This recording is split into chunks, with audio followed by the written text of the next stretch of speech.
کہتا ہوں آج ہم یہاں اس لیے اکٹھے ہوئے ہیں کہ رحمان صاحب سے پاکستان کی آئینی تاریخ کے بارے میں اور پاکستان کے جو قوانین ہیں ان کی تاریخ کے اور ان کے ارتقاء کے بارے میں کچھ باتیں کریں، کچھ باتیں سنیں ان سے. اور اس میں ہمارے ساتھ شامل ہیں آسما جہانگیر بھی اور ڈاکٹر مہدی حسن بھی. تو رحمان صاحب سے میں ریکویسٹ کرتا ہوں کہ گفتگو کا آغاز فرمائیں.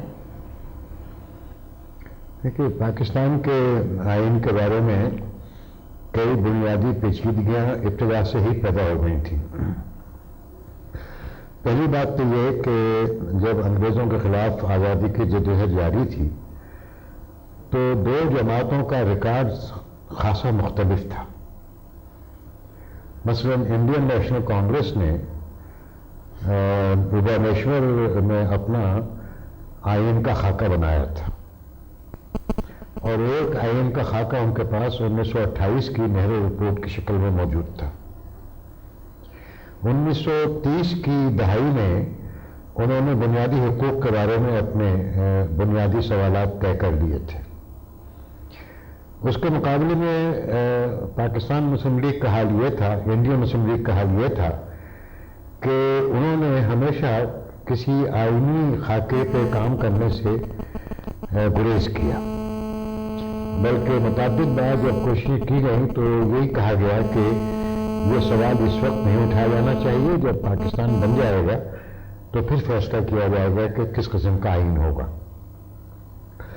دو تین باتیں قائد اعظم نے کہی تھیں.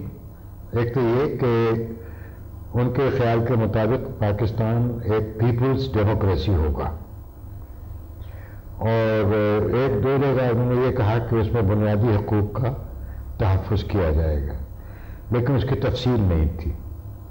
البتہ یہ ضرور ہے کہ اپنے مختلف سالانہ اجلاسوں کے مواقع پر مسلم لیگ نے کچھ سوشل امپیریٹیوز کی بات کی تھی، اور وہ سب سے زیادہ 1937 کے اجلاس میں کی گئی تھی، جس میں یہ قراردادیں پاس کی گئیں کہ تعلیم عام ہونی چاہیے، غریب کسانوں کو ان کا حق ملنا چاہیے، روزگار کے مواقع ہونے چاہیے، جو قرض میں مبتلا تھے لوگ ان کی ریلیف کے لیے کچھ کام کیے جائیں.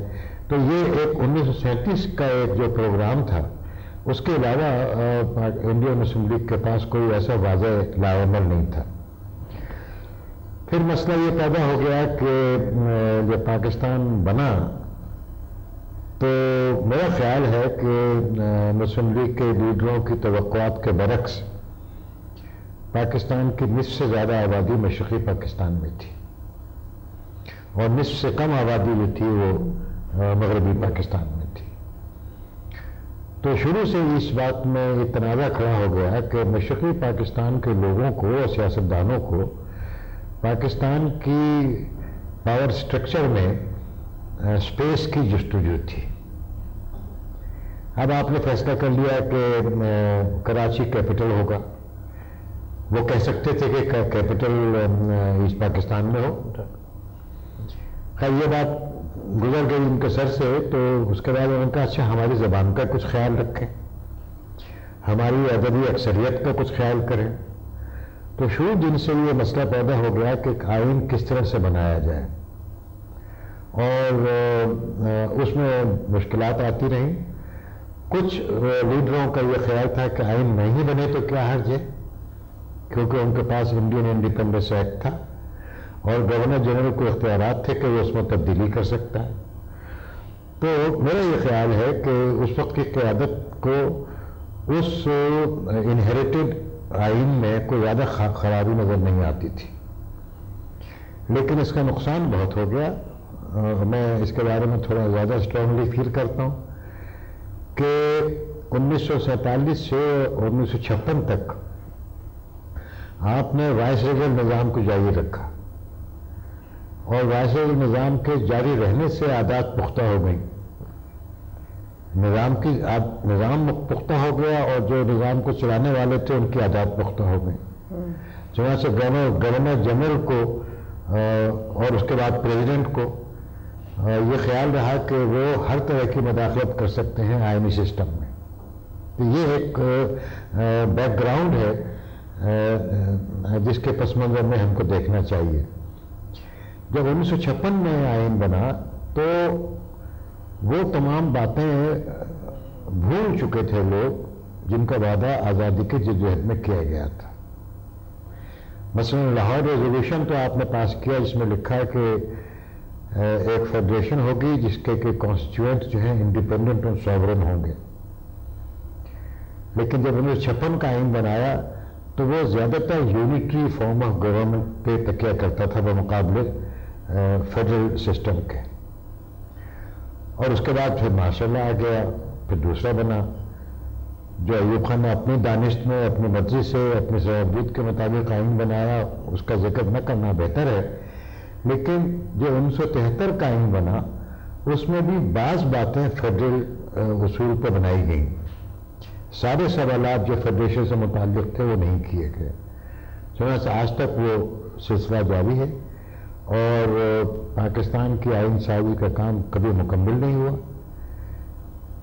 ایک طرح سے مکمل کہہ سکتے ہیں، لیکن آئین سازی کی تکمیل جسے کہتے ہیں، جس سے مراد یہ ہوتی ہے کہ ریاست کا ایک ایسا ڈھانچہ جس پہ اتفاق رائے ہو، جس میں بنیادی اصول طے کر لیے جائیں اور کارکردگی کا ایک سلسلہ بنا دیا جائے، وہ ابھی تک پائے تکمیل کو نہیں پہنچا. یہ ایک ہماری نظر میں ایک مختصر یہاں کی تاریخ ہے. ایک تو یہ آپ نے فرمایا کہ جو تاخیر پاکستان کا پہلا آئین بنانے میں ہوئی اس میں یہ بیک گراؤنڈ بھی شامل تھی کہ پاکستان بننے سے پہلے کچھ اس پر ہوم ورک نہیں ہوا تھا، اس نظر سے کہ فیڈریٹنگ جو یونٹس ہیں ان کے آپس میں پاور کی تقسیم کیا ہوگی، اس لیے بھی یہ فرق رہا. اور دوسرا آپ نے فرمایا کہ اس کے بعد بھی جو آنے والے آئین تھے 1962 کا جو آئین تھا اس کا ذکر کوئی ہے اتنا قابل ذکر ہی نہیں ہے وہ. اور 73 کے آئین کے بارے میں تھوڑا سا اگر آپ زیادہ ہمیں ایکسپلین کریں گے. نہیں، میرے خیال میں آسمان جہانگیر بھی موجود ہیں اور ڈاکٹر مہدی حسن بھی موجود ہیں. They should correct me when where I may be misinterpreting a situation. لیکن ایک اور بڑا بنیادی مسئلہ جو وقت کے ساتھ ساتھ سنگین ہوتا چلا گیا وہ ریاست میں مذہب کا کے دخل کا مسئلہ تھا. 1947-48 میں یہ مسئلہ نہیں تھا. 48 کے اواخر میں ہمارے علماء حضرات نے جنہوں نے پاکستان بننے کی مخالفت کی تھی یہ مطالبہ شروع کر دیا کہ ملک کا آئین جو ہے وہ اسلامی ہونا چاہیے. اس سے پہلے یہ سوال نہیں تھا. اور جیسے جیسے تاخیر ہوتی گئی آئین سازی میں یہ مسئلہ سنگین سے سنگین تر ہوتا گیا. چنانچہ اب ہم دیکھیں اگر کہ جو پہلی بیسک پرنسپلز کمیٹی کی رپورٹ تھی اور جو بیسک پرنسپلز کمیٹی کی دوسری رپورٹ تھی اور جو 1956 کا آئین بالآخر بنا، ہم دیکھتے یہ ہے کہ بتدریج مذہبی عناصر کا عمل دخل بڑھتا چلا گیا اور ریاست ان کے سامنے ہتھیار ڈالتی رہی. اور اس کی وجہ سے بھی وہ یہ سلسلہ 1973 کے آئین میں بھی چلا اور اس کے بعد بھی چلا. 1973 تک ریاست کا مذہب نہیں تھا. 1973 کے آئین میں آپ نے کہا کہ پاکستان کی ریاست کا مذہب اسلام ہے. 1973 کے آئین تک آبجیکٹو ریزولوشن آئین کا ایک پریمبل تھا جو قابل نفاذ نہیں تھا. ضیاء الحق صاحب نے آرٹیکل 2A شامل کر کے اس کو قابل نفاذ اور آئین کا حصہ بنا دیا. تو یہ بھی دیکھنا ضروری ہے کہ دو متوازی ٹرینڈز میں پاکستان کا آئین جو ہے وہ بری طرح سے پھنس گیا. ایک یہ کہ فیڈریشن کے جو وحدتیں ہیں ان کی کیا پوزیشن ہوگی آئین میں اور ریاستی ڈھانچے میں، اور اس پہ ابھی تک لڑائی جاری ہے، ابھی تک یہ مسئلہ طے نہیں ہوا. اور دوسرا یہ کہ ریاستی امور میں مذہب کو کس حد تک دخل ہوگا. تو جو اس میں بڑی تبدیلی آئی اس میں وہ یہ تھی کہ 1973 تک بھی جو ایڈوائزری کونسل تھی اسلامی امور کے بارے میں اس کی حیثیت مشاورت باڈی کی تھی. جنرل ضیاء الحق نے جب فیڈرل شریعت کورٹ قائم کر دی تو اس فیڈرل شریعت کورٹ کی حیثیت اب ایڈوائزری نہیں رہی، بلکہ اسے یہ اختیار حاصل ہو گیا کہ وہ کسی بھی شق کو، کسی بھی قانون کو غیر اسلامی قرار دے کے اسٹرائک ڈاؤن کر سکتی ہے، اور نہ صرف اسٹرائک ڈاؤن کر سکتی ہے بلکہ مقننہ کو یہ بتائے گی کہ وہ اس کو کس طریقے سے ٹھیک کیا جائے۔ تو ایک طرح سے فیڈرل شریعت کورٹ کو مقننہ کا درجہ دے دیا گیا ضیاء الحق کے دور میں۔ یہ ایک ایسا مسئلہ ہے جو کہ کبھی بھی آپ کو مستقل آئین کی برکتوں سے کامیاب نہیں ہونے دے گا۔ رحمان صاحب، اس میں ایک چیز کی وضاحت ذرا فرما دیں۔ ایک تو آپ نے یہ کہا شروع میں کہ آل انڈیا مسلم لیگ نے پاکستان، یہ کہا کہ پاکستان بننے کے بعد ہم یہ فیصلہ کر لیں گے۔ آل انڈیا مسلم لیگ نے 1940 سے پہلے کو علیحدہ ملک نہیں مانگا تھا۔ ان کی ساری کیمپین جو تھی 1906 سے 1940 تک وہ کانسٹیٹیوشنل سیف گارڈز کی مہم تھی، علیحدگی کی نہیں تھی، سیپریٹ الیکٹریٹ کی اور کچھ پریولیجز جو وہ مانگتے تھے۔ اور 1935 کا جو ایکٹ تھا اس کا کیونکہ فیڈرل پورشن جو ہے وہ امپلیمنٹ نہیں ہوا تھا، اس لیے وہ جو مطالبہ مسلم لیگ کا مستقل چل رہا تھا 1914 سے آن word, maximum possible provincial autonomy کا، وہ اس پہ 1940 تک تو وہ اس پہ انسسٹ کرتے تھے اور کانگریس اس کی مخالفت کرتی تھی۔ تو پاکستان بننے کے بعد اس مطالبے پہ خود سے کیوں عمل نہیں کیا مسلم لیگ نے؟ میکسیمم پاسبل پروونشل آٹونومی جو وہ 1914-1915 سے مانگ رہے تھے۔ اور دوسری بات یہ ہے کہ آپ نے جو مذہب کے عمل دخل کا ذکر کیا ہے اور آبجیکٹیوز ریزولوشن کا ذکر کیا ہے جو مارچ 1949 میں پاس ہوا قائد اعظم کے انتقال کے 6-7 مہینے بعد، اس کو آئین کے پریمبل کے طور پہ ایکسیپٹ کرنے میں اور مذہب کی سیاست میں اضافہ جو ہے اس میں انٹرنیشنل سیاست کا اور اس میں ویسٹرن بلاک کی اس پالیسی کا کہاں تک دخل تھا، کیونکہ پاکستان ان کا اتحادی بن گیا تھا کہ انہوں نے یہ فیصلہ کیا تھا 1946 میں امریکی تھنک ٹینکس کی سجیشن پہ امریکہ کے اسٹریٹجسٹ نے کہ ہم کمیونزم کے پھیلاؤ کے خلاف مذہب کو استعمال کریں گے۔ اور پاکستان کیونکہ سرحد پہ موجود تھا اور پاکستان کے تمام حکمران امریکہ کے ہمیشہ بہت زیادہ قریبی حمایتی رہے ہیں، چاہے عوام نے سپورٹ کیا یا نہیں کیا، تو اس پالیسی کا ویسٹ کی کتنا عمل دخل ہے مذہب کو پروموٹ کرنے میں سیاست میں پاکستان؟ مودی صاحب، آپ کے سوال کے دو حصے ہیں۔ پہلی بات تو یہ ہے کہ آل انڈیا مسلم لیگ کی کانسٹیٹیوشنل سوچ بڑی محدود تھی۔ مثلا وہ صرف 2-3 باتیں کہتے تھے، اس سے آگے نہیں، تفصیل میں نہیں جاتے تھے۔ پہلی بات یہ کہ جداگانہ انتخاب ہو، دوسری یہ کہ مرکزی لیجسلیچر میں مسلمانوں کی کتنی نمائندگی ہو، 1/3 ہو، 33%۔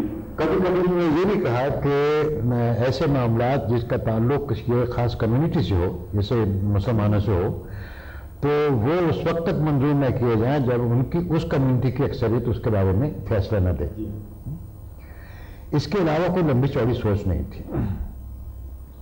بہت سے محققین نے یہ خیال ظاہر کیا ہے اور میں بھی اس سے متفق ہوں کہ 1940 کی قرارداد پاکستان میں یا قرارداد لاہور میں صوبوں کی خود مختاری اور ان کی آزادی کا ذکر اس لیے کیا گیا تھا کہ اس کے بغیر وہ ریزولوشن پاس نہیں ہو سکتا تھا، کیونکہ خاص طور پر پنجاب میں جو اس وقت قیادت تھی سرفراز حسین نے جس کی بنیاد رکھی تھی اور سر سکندر حیات اس کے چلانے والے تھے اس وقت، وہ اپنی صوبائی خود مختاری پہ کوئی ذرا سا بھی سمجھوتا کرنے کو تیار نہیں تھے۔ اس لیے اگر یہ نہ کہا جاتا تو پنجاب اور بنگال کی وزارتیں مسلم لیگ کی حمایت نہیں کر سکتی تھی. تو ایک تو یہ بات تھی. دوسری یہ بات کہ صوبہ خود مختاری سے کیا مراد ہے، اس میں مسلم لیگ نے کبھی غور نہیں کیا. یہاں تک کہ جو 1935 کا ایکٹ ہے جس کے بارے میں قائد اعظم نے یہ کہا کہ اٹ از ٹوٹلی انیکسیپٹیبل، اور اس کے صوبائی پارٹ کے بارے میں کہا it can be given a try. یعنی وہ اس سے بھی پوری طرح متفق نہیں تھے، لیکن کس چیز سے اختلاف تھا اس کی وضاحت نہیں ہو سکی. اور یہ ضرور ہے کہ بدقسمتی سے دونوں جماعتوں نے، یعنی انڈین کانگریس نے بھی جو صوبائی خود مختاری کے ساتھ ساتھ بڑے مضبوط مرکز کی حامی تھی، جی اس کے مقابلے میں مسلم لیگ کمزور مرکز کا مطالبہ کرتی تھی اور صوبائی وحدتوں کو زیادہ خود مختاری دینے کی حامی تھی. لیکن آزادی کے بعد دونوں حکومتوں نے اس سے انحراف کیا. یہ ہمیں یہ نہیں بھولنا چاہیے. پنڈت جواہر لال نہرو نے بھی یہ سمجھا کہ اب انہیں صوبائی حکومتوں کو بھی اتنی مہلت دینے کی ضرورت نہیں جس کا وہ پہلے وعدہ کرتے تھے. چنانچہ India also started on a very centralised model. لیکن جب آندھرا پردیش میں اور تامل ناڈو میں صوبائی حقوق کے تحریکوں نے زور پکڑا تو کانگریس کا وصف یہ تھا کہ اس نے اس بات کو پہچان لیا. لیکن اس کے باوجود انہوں نے غیر کانگریسی حکومت کسی ریاست میں بننے کی بڑی مخالفت کی اور وہ حکومتیں برطرف ہوتی رہیں. ہمارے یہاں یہ ہوا کہ ہم بالکل اس بات کو بھول گئے کہ ہم کس طرح سے صوبائی خود مختاری کی حمایت کرتے تھے. اس کی بڑی مثال یہ لے لیجیے کہ آزادی کے موقع پر جو گورنمنٹ آف انڈیا ایکٹ کا سیکشن آرٹیکل 92 تھا جس کے تحت گورنر کو اختیار تھا کہ وہ صوبائی حکومت کو برطرف کر دے، یہ حذف کر دیا گیا تھا. اور جب پاکستان کا قیام عمل میں آیا تو یہ اختیار حکومت کے پاس نہیں تھا. چنانچہ قائد اعظم نے جو پہلی صوبائی حکومت برطرف کی وہ ایکٹ کے تحت نہیں تھی بلکہ اسپیشل رولز آف بزنس کے تحت کی. اس کے بعد انہوں نے سیکشن 92A کا اضافہ کیا پروویژنل کانسٹیٹیوشن میں، اور اس کے تحت پھر پنجاب اور سندھ کی حکومتیں برطرف ہوتی گئیں اور وہ مشرقی بنگال کی بھی. تو یہ ہمارا اس کے بارے میں کردار تھا. اور ابھی تک بھی یہ ہے کہ آئین میں وہی بات الاؤ کی گئی ہے جس کے بارے میں بہت زیادہ ایجیٹیشن ہو جائے. اس کی مثال میں دے سکتا ہوں کہ 73 کے آئین کی منظوری کے وقت یہ وعدہ کیا گیا تھا کہ 10 سال کے بعد یہ جو لیجسلیٹو لسٹ ہیں یہ ریوائز کی جائیں گی اور کانکرنٹ لسٹ کو ابالش کر دیا جائے گا.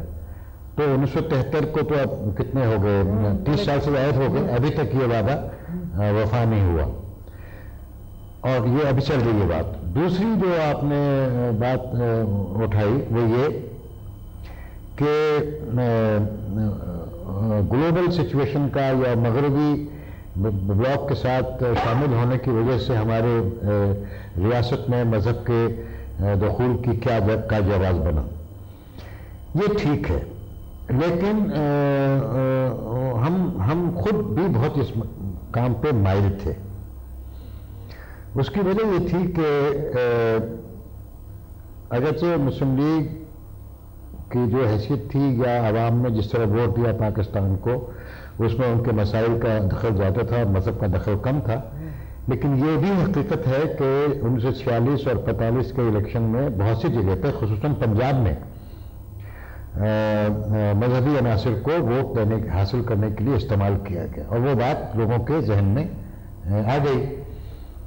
پھر ہمیں یہ بھی نہیں بھولنا چاہیے کہ جو مسلم لیگ کا مطالبہ تھا پاکستان کا وہ بھی ایک مذہبی امتیاز کی بنیاد پہ تھا.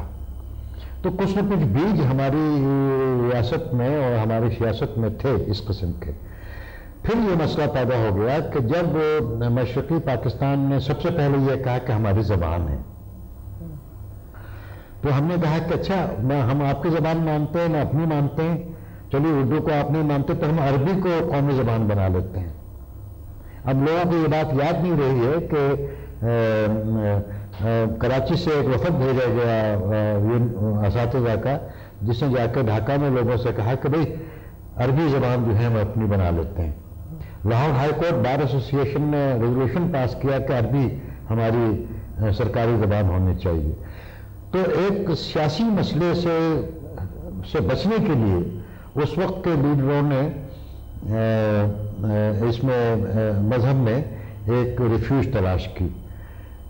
کس حد تک یہ بات صحیح ہے یا کس حد تک یہ صحیح نہیں ہے، لیکن یہ کہا گیا ہے کہ جب لوگوں نے پوچھا نوابزادہ لیاقت علی خان سے کہ آپ نے یہ قرارداد مقاصد کیوں پیش کی ہے، تو ان کا انہوں نے جواب یہ دیا کہ یہ جو ہمارے ملک میں علماء حضرات ہیں ان کا منہ بند کرنے کے لیے قرارداد ضروری ہے، یا علامہ شبیر احمد عثمانی صاحب کی تسلی و تشفیع کے لیے یہ قرارداد ضروری ہے۔ لیکن اور جب کانسٹیٹیوشن اسمبلی میں اس پہ بحث ہوئی اور جب لوگوں نے ان کو متنبع کیا اور جب ایک ممبر نے اٹھ کر کہا کہ آپ یہ قرارداد پاس تو کر رہے ہیں لیکن آپ یہ یاد رکھیں کہ ایک دن ایسا آئے گا کہ ایک آدمی اٹھے گا اور کہے گا مجھے خدا نے معمور کیا ہے اور میں اس کے حکامات کی پیروی میں اس ملک میں ڈکٹیٹرشپ قائم کرتا ہوں، تو پھر آپ کیا کہیں گے؟ لیکن اشتیاق حسین قریشی نے جناب نے یہ کہا کہ نہیں، ایسے کوئی ڈر کی بات نہیں ہے، پاکستان کوئی لیبارٹری نہیں ہے اسلام کی اور پاکستان اسلام پر تجربہ کرنے کے لیے نہیں بنایا گیا ہے، اور بعد میں ممتاز ہوتا نا یہ بات ہو رہی، لیکن لوگ یہ بات بھول جاتے ہیں کہ جو اقدام وہ لیتے ہیں اس کے کچھ لاجیکل کانسیکوینسز ہوتے ہیں، تو لاجیکل کانسیکوینسز آبجیکٹو ریزولوشن کے نظر آئے اور ہم اس میں پھنستے چلے گئے۔ یہ بات کسی حد تک صحیح ہے کہ 1949 کے بعد خاص طور پہ پاکستان مغربی دفاعی معاہدات میں پھنستا چلا گیا۔ 1950 میں مڈل ایسٹ ڈیفنس آرگنائزیشن کا خاکہ سامنے آیا جو بالآخر 1952 میں پاکستان امریکہ دفاعی معاہدے کی شکل میں ظاہر ہوا، اور اس کے بعد 1954 میں اور 1956 میں جنوب مشرقی ایشیائی معاہدہ ہوا، اور اس کے بعد مشرق بعید کا ہوا، جسے پہلے کو سیٹوں کہتے ہیں اور دوسرے کو سینٹر کہتے ہیں۔ اس کے بعد ہم نے 59 میں میوچل فرینڈشپ سائن کیا۔ تو یہ اگر آپ یہ کہیں کہ پاکستان کی ریاست کو پہ زبردستی اسلامی تشخص تھوپنے کی کوشش پاکستان میں سے زیادہ مغربی ممالک کے دانشوروں نے کی، مغربی ممالک کے سیاستدانوں نے کی، اور انہوں نے کہا کہ اگر پاکستان چونکہ اسلامی ملک ہے اس لیے کمیونزم سے برسر پیکار ہونا اس کا مذہبی فرض ہے، اور یہ چونکہ مذہبی فرض ہے اور اگر یہ مذہبی فرض پورا نہیں ہوا تو پاکستان نہیں رہے گا۔ تو یہ ہمارے جو اس وقت کے رہنما تھے ان کو یہ بات سوٹ کرتی تھی جی، اور انہوں نے اس کو جسے کہتے ہیں نا کہ ہک لائن سنکر اس طرح سے لے لیا جیسے کہ وہ اسی کے لیے کام کے لیے بنے۔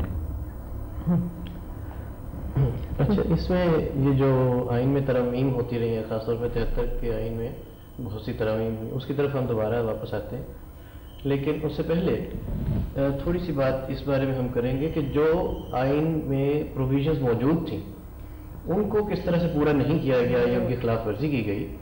جیسے آپ نے کنکرنٹ لسٹ کا ذکر کیا کہ آج 30 سال گزرنے کے باوجود بھی وہ وعدہ پورا نہیں ہوا، اسی طرح کونسل آف کامن انٹرسٹ صوبوں کے درمیان، یا اس میں چاہوں گا کہ آس پاس بھی آپ کے ساتھ خصوصاً شامل ہوں کہ آئین کی خلاف ورزی کہاں کہاں ہوئی اور کون سی چیزیں ہیں جن پہ عمل درآمد نہیں کیا گیا۔ دیکھیں، آئین کی خلاف ورزی تو خود پہلے آئین کے بنانے والوں نے کی۔ اگر آپ 73 کی آئین کو سمجھتے ہیں کہ یہ ایک ایسا آئین ہے جو کہ سب کی مرضی سے بنا،